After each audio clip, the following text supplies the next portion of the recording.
អនុញ្ញាតគោរពជំរាបសួរបងប្រុសបងស្រីបាទនេះប្រភេទចកអាសូឡាបាទប្រភេទពូជនេះបាទប្រភេទចកនេះដូចខ្ញុំបញ្ជាក់ប្រាប់បងប្រុសបងស្រីអញ្ចឹងបើសិនជាយើងដាំត្រូវគឺល្អប៉ុន្តែបើយើងទិញមកអត់ត្រូវគឺយើងដាំចំពេលភ្លៀងពេលខ្លះក៏ប៉ះពាល់ដល់ចកយើងដែរហើយបងពេលដែលដាំកុំទាន់អាបញ្ញាប់ដួសវាទុកឲ្យវាដុះប្រហែលជាមួយអាទិត្យអីទៅសម្រាប់អ្នកដែលប្រើជីសរីរាង្គចាំយើងដួសវាឬក៏5ថ្ងៃយ៉ាងតិចចាំយើងប្រើវាហើយមួយទៀតបើបងដាំតែប្រើទឹកសូត្រចុងយ៉ាងតិចក៏បាន2ថ្ងៃដែរឲ្យវាដុះណែនតិចចាំយើងដួសវាសម្រាប់ចកអាសូឡានេះពេលដែលយើងដាំហើយផលប្រយោជន៍របស់វា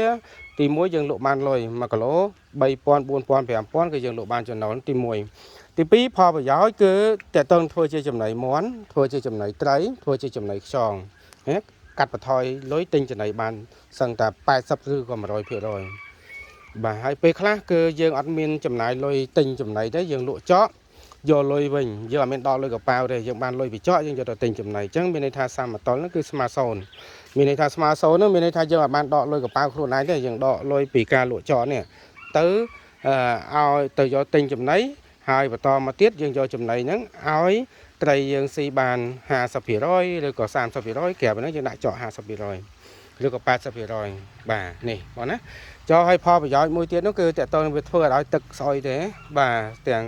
សត្វចិញ្ចឹមផ្សេងគឺវាធ្វើឲ្យទឹកស្អុយទេបាទហើយនេះការអនុវត្តផ្ទាល់ដោយសិស្សដែលគាត់មករៀនអនុវត្តផ្ទាល់បាទគាត់ដាំដុះតែខ្លួនឯងបាទទាំងអស់នេះបាទឥឡូវយើងឃើញថាលទ្ធផលគឺ